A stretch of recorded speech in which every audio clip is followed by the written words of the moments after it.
My girlfriend's girls' night out included her friends' significant others, so I feel left out. That's So unless are they the friends lesbians and their girlfriends came? they're not. Oh, dang. So to make a long story short, my girlfriend of nearly 3 years has always had her girls' night out every 2 to 3 weeks or so, which is perfectly fine because I've always had nights where I did stuff with my friends as well. The lads. We're all in our mid to late 20s, by the way. But yesterday, while my girlfriend's friend and her boyfriend hung out at our place, the boyfriend referenced something that happened on Saturday, which was her last night out. I was confused, and after a bit of probing, found out that not only is he a regular on these night outs, but her 2 other friends bring their own boyfriends as well. It's just me who has never been asked, nor even informed that these girls' nights outs weren't the just need to be out with the girls for a bit relaxing nights as she used to claim. Literally a few weeks ago, we talked about her upcoming night out with them, and she told me something like, sometimes I just really need to be with just the girls. Of course, I asked her once we were alone why she never brought it up or why I had never been invited, but she just kept claiming that the guys weren't always invited, and most of the time they just tagged along. Honestly, I feel pretty alone and disrespected right now. Plus, even now, almost 3 years later, I feel like I'm barely in her friend group. I feel like if they were all meeting up anyway, I could have been there and maybe have become friends with them as well. Unlike her, I do invite my girlfriend around to do stuff with my own set of friends a lot. Now it seems like it wasn't just the girls she wanted to see, but rather she just didn't want to spend this time with me, while her friends had no problem spending their time together with their boyfriends. I really don't know what to think or what to do. Okay, so relevant comments from this commenter. I think you're entitled to feel bad. She has been masking going out with her friends under girls' night. There's nothing wrong with her wanting to go out without you, but the lying part makes it weird and borderline disrespectful. I don't think this is an isolated incident, and you feel hurt because there have been other incidents, right? And then OP responded, I don't really know. I mean, everyone has their preferences and their own character. She's always been a bit more cold in the way she acts than my previous partners, but I've never thought that she'd feel like she needed this much of a break from me and the relationship as a whole. As I said in my post, I wouldn't have had an issue at all if this was just a girls' night out and if she really did need to have a bit of a break, but she was literally meeting up with her group of friends and their boyfriends. I genuinely can't imagine going out with my extended friend group twice in a row without even asking my girlfriend to be there with me. More often than not, she comes with me. So I just don't really understand why she wants to separate me from her side of her friends like that. I just don't know how to feel right now. And then there's an update 2 days later. Hey, so first of all, I just want to thank you for your comments. I couldn't reply to all of them due to the thread being locked. I read through them all and I did what I probably should have done directly when it first happened. I went and I talked to her. To make a long story short, there were never any girls' nights out. There was always simple nights out with her friend group. So why wasn't I invited? Because they all hate my guts due to her own fault, according to her. My girlfriend said back when we first started dating, she'd always vent to them about me. All these small issues we fixed between her nights out and literally never talked about again was all her friend group knew about me. Issue after issue, but never how we fixed it together as well. She realized that as well and stopped venting about me, but at that point, it was, according to her, too late. They'd always joke about me behind their backs. Oh. The feeling I'd had of being ostracized on the rare occasions where one of her friends would hang out at our place wasn't just a feeling after all. They do really hate me. I simply wanted to know why she was okay with that and why she wouldn't stand up for our relationship. She said she wasn't okay with that, but what could she do? Her friends would have talked to her if she'd said anything. Not only that, but her friends have me as the butt of all of their jokes. In their minds, I'm incompetent, an impotent buffoon. All these fucking side eyes I got when I would talk to any of them wasn't just in my imagination. I'd talk to my girlfriend back then and she'd always say, it's just in your head. To be honest, it made me mad that she was trying to be the victim in the situation. And I don't know why, but finding out that they despise me and my supposed to be girlfriend is tolerating it and wouldn't defend me made me really, really upset. If I'm being honest at this point, I kind of mentally checked out and I already knew that I won't allow the disrespect and that this relationship is already over. Yet there is so much I just don't understand, so I simply asked her why. Why would you be okay with any of that? Why wouldn't you either stop being friends or literally demanding them to stop talking like that about us or about me? All she said was, "You know how I am. I don't really like being the center of attention." I just kept quiet. Finally, I asked her if anything would change going forward, and she said she could try talking to them individually, but she said it in such a timid way that I don't think for a second she'd actually meant it. Anyway, long story short, I broke up with her. It sucks, and I really feel bad about myself right now. I've always tried to be the best version of myself in this relationship, but knowing that there is a whole group of people out there who literally hate me, and that one person who was supposed to love and defend me no matter what, yet didn't, kind of sucks. And then somebody asked in the comments, so I gotta ask, what was her reaction to being broken up with? And OP responded, she cried and she begged me not to. But as I said above, I asked her if anything would change, but even she wouldn't budge. I was 99% sure I was going to end that talk broken up with her, but after seeing her reaction in the actual talk, just justified it so much more. She left for her best friend's apartment and hasn't messaged me yet, but to be honest, there isn't really anything she could say to change my mind. I loved and still do love her a lot, but I'm still trying to process her friends more or less bullying me indirectly and her literally just being okay with it. That isn't the kind of person that I thought she'd be, nor the kind of person that I want in my life. So top comment, I bet that this ex is never going to admit what she did and never going to correct her friends once they start calling OP a monster, and that she deserves better. It's hard to blame the friend group for that. She poisoned the well just fine on her own. Even as a shoulder to cry on, it's hard to judge when to be sympathetic and let your friend run the frustrations out and when to tell them to look in the mirror. Am I the arsehole for telling my fiance's sister that she is no longer allowed to be my bridesmaid? Story time. I'm getting married in 6 months to my Steve, who I love dearly. Even his family sometimes makes me want to... Obviously, my best friend Amy is my maid of honor.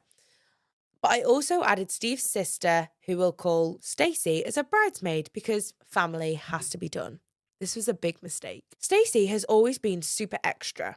She is the type of girl that will make everything about her at someone else's birthday party. I thought, hey, maybe this time will be different. Spoiler alert, it was not. On the day of my dress fitting, we all arrived and waited for a while for Stacey to get there, only to find out that she would not be attending and she fully skipped my dress fitting. Then she DMs me saying that the Dusty Rose bridesmaid dresses I had bought were depressing and she'd probably like to wear something that fits her aura a little better. Shut the fuck up. Put the Dusty Rose dress on, calm your tits and walk down the aisle.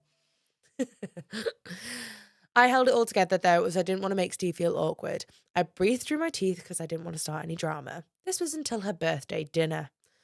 She again throws this massive, full-blown dinner party in a private room.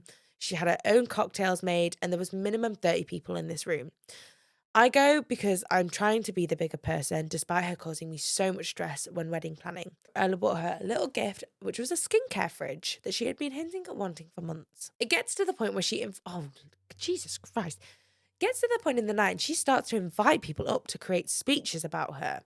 It seemed cute and harmless.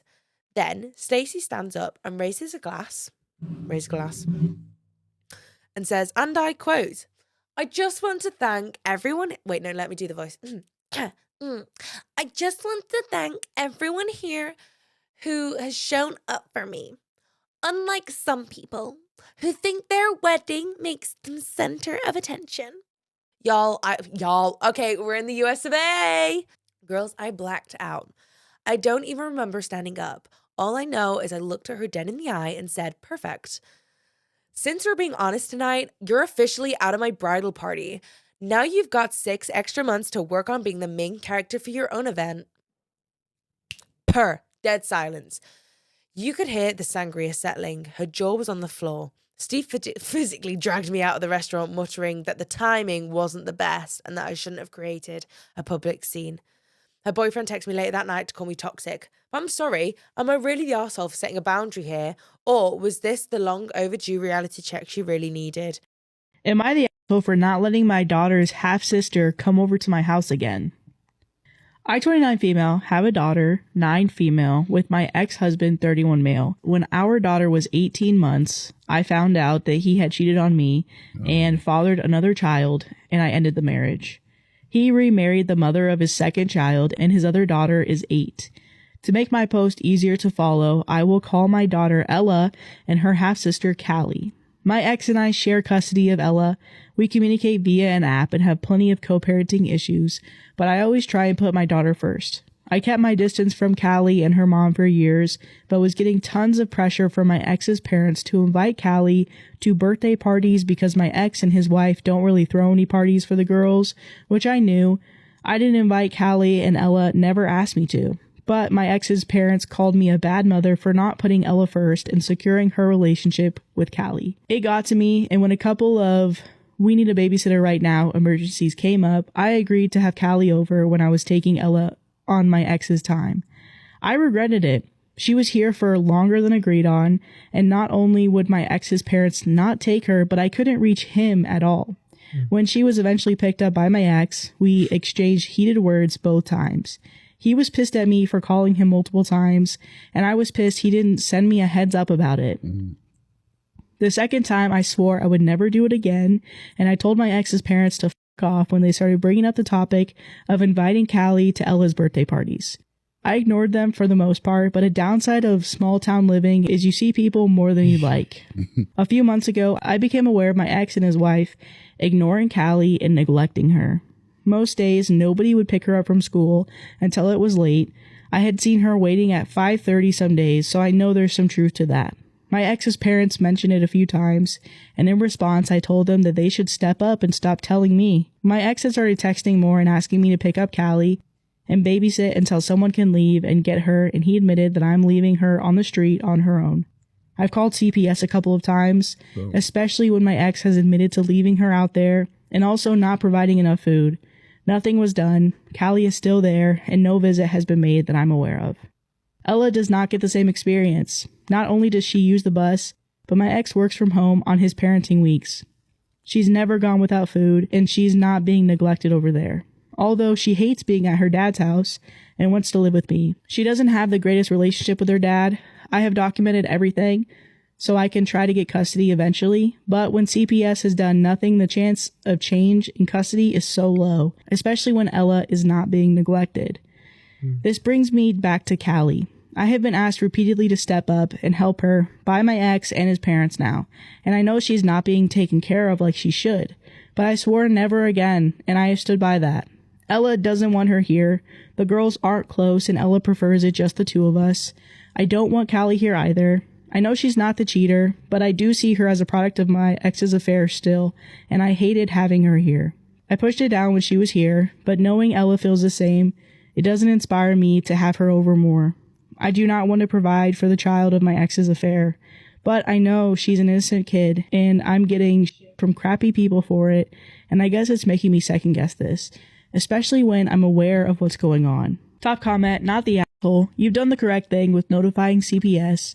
It's an unfortunate situation, but you're not responsible for Callie. Keep calling CPS.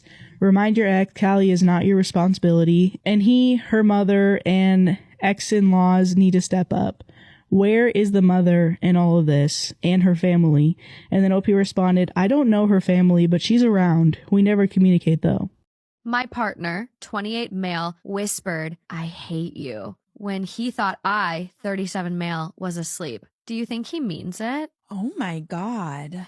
Me, 37 male, and my partner, 28 male, have been together for 7 years. We've had arguments in the past and almost broken up more than once. The arguments have calmed down and gotten less frequent over the years. We had an argument today while making dinner. I put the dry pasta in the pot before putting in the boiling water from the kettle, and this really got him angry. I was supposed to heat up the water in the pot and then put the pasta in. He stopped talking to me for the rest of the evening. He went into a different room and I went to bed. At about 2 a.m., he came into the room and he thought I was sleeping and whispered, I hate you, and walked back out. I tried to go talk to him at around 2:30 a.m., but he is not responding to me, just sitting on his iPad. He may be calmed down by tomorrow. What are your thoughts on this? It does take a certain person who could be capable of more to whisper in your ear, I hate you, or maybe it's like a kink. Like, this feels sexual to me, and it might work.